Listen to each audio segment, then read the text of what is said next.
अस्सलामुअलैकुम फ्रेंड्स, आज हम बात करने जा रहे हैं जी नॉर्मल डिस्ट्रीब्यूशन की। नॉर्मल डिस्ट्रीब्यूशन की क्या डेफिनेशन है, इसका क्या मतलब है, हमें कैसे पता चलेगा कि हमारा डाटा जो है वो नॉर्मली डिस्ट्रीब्यूटेड है या नहीं है। ठीक है, और नॉर्मल डिस्ट्रीब्यूशन की क्या इंपॉर्टेंस है स्टैट्स में, साइंसेस में, मैथ्स में, और इसको हम स्टैंडर्ड के तौर पर क्यों यूज़ करते हैं, इन सब चीज़ों को, और इसका ग्राफ किस तरह का होता है, इन सब चीज़ों को हम इस लेक्चर में डिस्कस करने जा रहे हैं। ठीक हो गया। So let's start with the definition. First of all, if the data make a graph or polygon which is bell-shaped, symmetrical, not skewed, mesokurtic, then our data or distribution is normal distribution. ठीक है, अगर हमारा data इस तरह का graph बनाए या polygon बनाए, ठीक है, जो कि बेल शेप्ड हो। बेल शेप का क्या मतलब होता है? बेल की तरह की शेप हो। ठीक है, ये बेल की तरह की उसकी शेप हो तो हम कहते हैं कि वो नॉर्मल, वो बेल शेप है। ठीक है, दूसरी बात ये कि वो सिमेट्रिकल हो। सिमेट्रिकल का ये मतलब होता है कि आप उसको शेप को अगर सेंटर से हाफ करें और उसकी दोनों साइड्स एक दूसरे का मिरर इमेज हो, सेम सेम आ रही हो, ठीक है, मिरर इमेज हो, इक्वल हो, सेम हो, तो हम कहते हैं सिमेट्रिकल है। ठीक है, नॉट स्क्यूड। स्क्यूड का मतलब है कि अगर आप उसको काटें, फॉर एग्जांपल इस तरह की शेप है, तो अगर आप इसको सेंटर से काटें तो आप देखें ये दोनों साइड्स इक्वल नहीं आ रही है। ठीक है, एक दूसरे की मिरर इमेज नहीं आ रही है, तो वो होता है कि स्क्यूड। ठीक है, तो नॉर्मल डिस्ट्रीब्यूशन के लिए सबसे पहले तो बेल शेप्ड होना चाहिए। ये बेल शेप है। ठीक है, बेल ये भी है, बेल ये भी है, लेकिन इस तरह की बेल के वो सिमेट्रिकल हो, सिमेट्रिकल के दोनों साइड्स उसकी इक्वल हो। इसकी नहीं है, इसकी नहीं है। ठीक है, दूसरी बात ये है कि वो मीजोकर्टिक हो। ठीक है, मीजोकर्टिक का क्या मतलब होता है कि डाटा के अंदर उसकी फ्लैटनेस, ठीक है, और उसकी पिकेडनेस और उसका डिस्पर्शन सब कुछ मॉडरेट हो। ठीक है, अगर हमारा ग्राफ इस तरह से हो, इस तरह से हो, इसके अंदर क्या है, ये डाटा फ्लैट नहीं है, मतलब ग्राफ फ्लैट नहीं है। अगर ग्राफ इस तरह से हो तो ये ग्राफ क्या है, फ्लैट है, लेकिन ये वाला फ्लैट नहीं है, ये पीकेड है, इसकी पीक है। ठीक है, चोंच है इसकी, इस डाटा की। ठीक है, लेकिन इस ग्राफ की, लेकिन इसकी नहीं है, ये फ्लैट है। ठीक है, इसकी डिस्पर्शन कम है, ये ज़्यादा डिस्पर्स है, ये डाटा ज़्यादा फैला हुआ है। ठीक है, लेकिन हमें डाटा उस तरह का चाहिए कि जिसके अंदर डिस्पर्शन, जिसके अंदर उसकी सारी चीज़ें, उसकी डिस्पर्शन, उसकी मॉडरेटनेस, हर एक चीज़ क्या हो, मॉडरेट हो। ठीक है, और वो किस तरह से होगी, इस तरह का डाटा। ठीक है, ये इस तरह का, ये देखें, ये इसमें नॉर्मल है, ये ना ज़्यादा इसकी लेंथ ज़्यादा है, ना इसकी फ्लैटनेस ज़्यादा है, सब कुछ मॉडरेट टाइप है, तो उसको हम कहते हैं मीजोकर्टिक।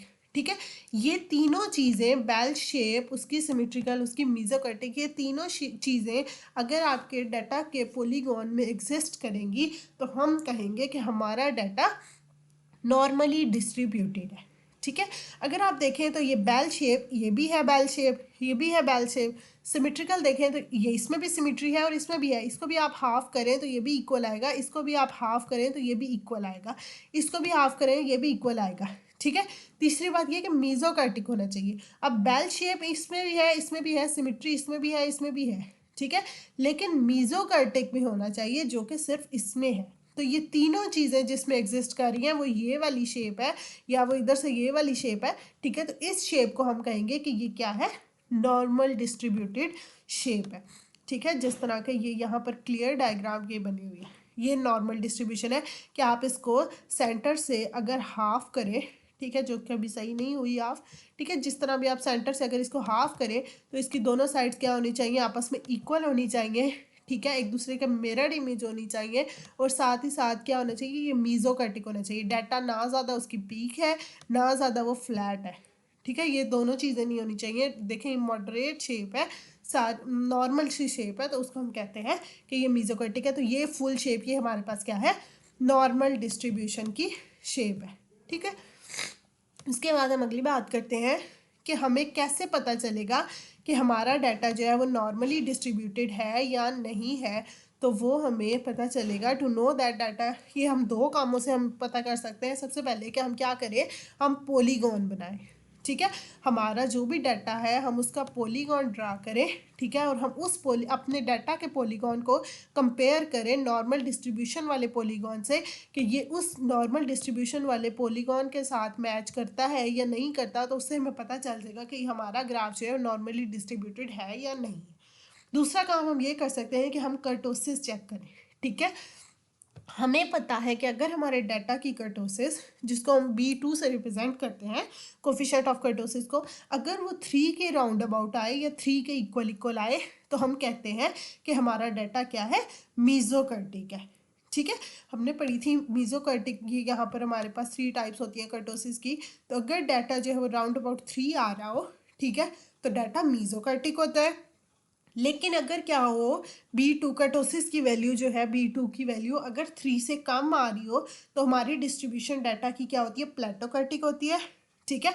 और अगर डाटा जो है वो 3 से बड़ा आ रहा हो तो डिस्ट्रीब्यूशन क्या हो जाती है, लेपोकर्टिक हो जाती है। ये वाली शेप हमारे पास क्या थी, प्लेटोकर्टिक, फ्लैटनेस वाली, और जिसमें पीक ज़्यादा है वो लेपोकर्टिक, ठीक है। तो हमें मीजोकर्टिक वाली शेप चाहिए नॉर्मल डिस्ट्रीब्यूशन में, तो इस लिहाज से मीजोकर्टिक तब आएगी जब आपका डाटा राउंड अबाउट 3 होगा, ठीक है।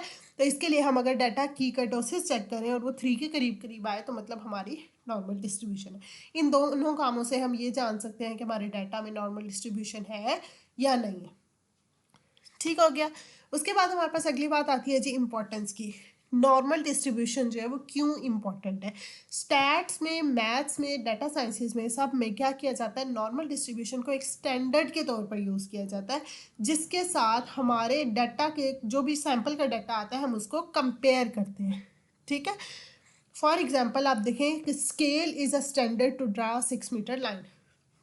जब भी हमने 6 मीटर लाइन की ड्रॉ करनी हो, लाइन 6 मीटर की, ठीक है, या 5 मीटर, 4 मीटर, ठीक है, तो हमें कैसे पता चलेगा कि कितनी लाइन जो है वो 6 मीटर की है, कितनी लाइन 5 मीटर की है। तो ये सब हमें क्या, कहाँ से पता चलता है, स्केल से पता चलता है। फॉर एग्जांपल हमने एक लाइन ड्रॉ की, अब हम इसकी लेंथ जानना चाह रहे हैं कि ये कितनी लेंथ होगी, ये कितने मीटर की होगी, तो वो हम स्केल से ही जान सकते हैं। हम स्केल को इसके साथ रखेंगे और हम देखेंगे कि हाँ जी, स्केल पर ये लेंथ 6 मीटर की इक्वल आ रही है, 5.5 मीटर की इक्वल आ रही है, तो उस लिहाज से हमारी ये लेंथ की, ये लाइन है, मीटर है उसकी, ये लेंथ है हमारी लाइन की, ठीक है।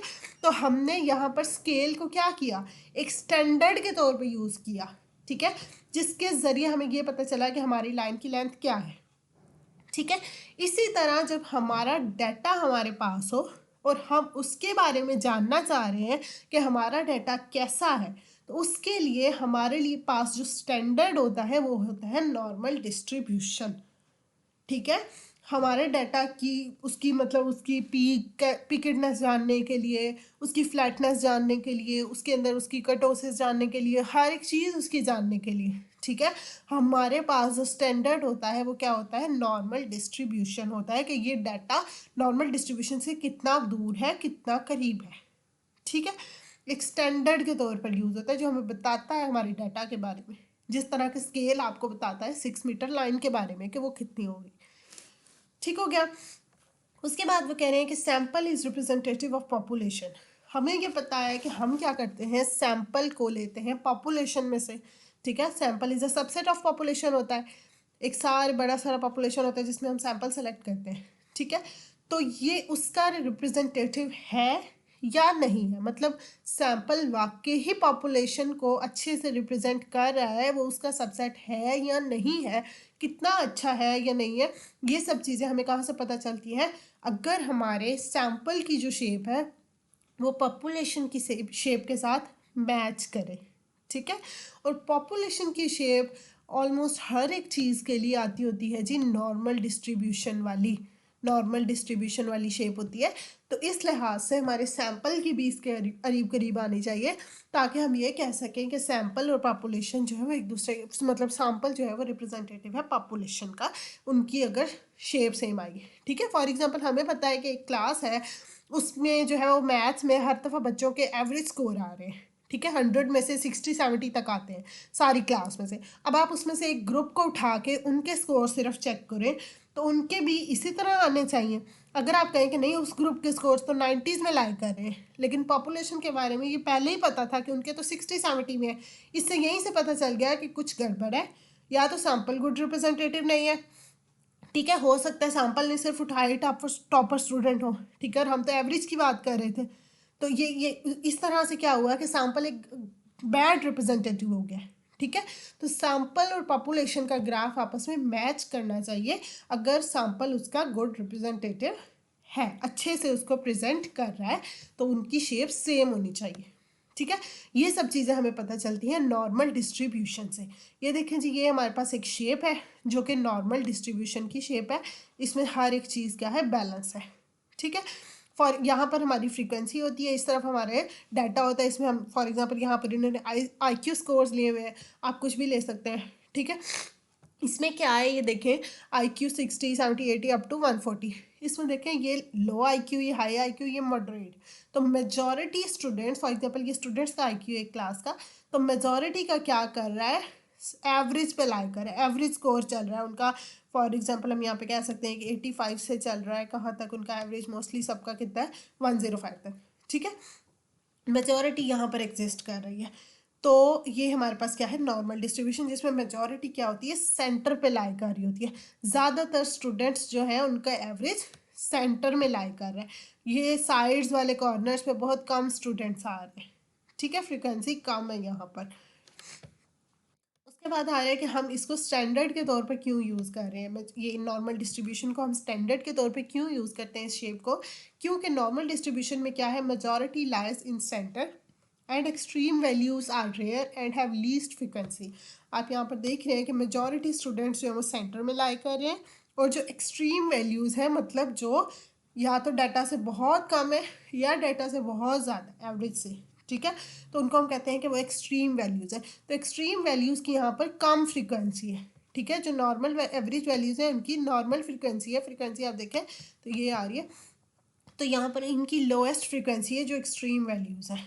ठीक है, बहुत कम या बहुत हाई, उनकी फ्रीक्वेंसी क्या है, कम आ रही है। ठीक है, तो ये क्या है, इस तरह ये नॉर्मल डिस्ट्रीब्यूशन के हर ग्राफ में ये वाली चीज़ आती है कि मेजॉरिटी सेंटर में आ रही होती है। ठीक है, यहाँ पर जिस तरह के आप देखें कि एवरेज बच्चों का, मेजॉरिटी बच्चों का क्या है, IQ लेवल जो है वो एवरेज है। यहाँ पर आप IQ की एग्जाम्पल भी ले सकते हैं, वेट की एग्जाम्पल भी आ सकती है कि वेट भी मेजॉरिटी स्टूडेंट्स का एवरेज ही होता है। ठीक है, बहुत कम बच्चे क्लास में इस तरह से होंगे या दुनिया में इस तरह से होंगे कि जिनका बहुत कम वेट हो और जिनका बहुत ज़्यादा हो। ठीक है, नॉर्मल लोगों का नॉर्मल होता है। ठीक है, एवरेज पे लाई कर रहा होता है। अगर आप हाइट देखें तो वो भी बहुत कम लोग होंगे जो जिनका बहुत मतलब कम हाइट होगी और जिनकी बहुत ज़्यादा हाइट होगी, ज़्यादातर की नॉर्मल होगी। ट्रूथफुलनेस की अगर हम बात करें तो मेजॉरिटी लोग इसी तरह से होंगे कि उनकी ट्रूथफुलनेस का रेट जो है वो नॉर्मल आ रहा होगा, मतलब कभी सच कभी झूठ, नॉर्मल नॉर्मल चल रहे होंगे। बहुत कम ऐसे लोग होंगे जिन्होंने ज़िंदगी में कभी सच नहीं बोला होगा या फिर कभी झूठ नहीं बोला होगा। ट्रूथफुलनेस भी उनकी नॉर्मल पे होगी मेजॉरिटी की। तो जब हमारी पॉपुलेशन की ये सारी बातें हमें पहले से ही पता है, ठीक है, पॉपुलेशन के लिए हर एक चीज़ क्या होती है, इस तरह की चीज़ें, ठीक है, फॉर एग्जांपल ये सब क्या है, नॉर्मल होती हैं, ये हमें पहले ही पता है कि एवरेज पे एग्जिस्ट कर रही है। तो इसके लिए क्या होना चाहिए, इट मस्ट बी कि हमारा जो सैंपल का ग्राफ है उसमें भी सब कुछ नॉर्मल नॉर्मल आए।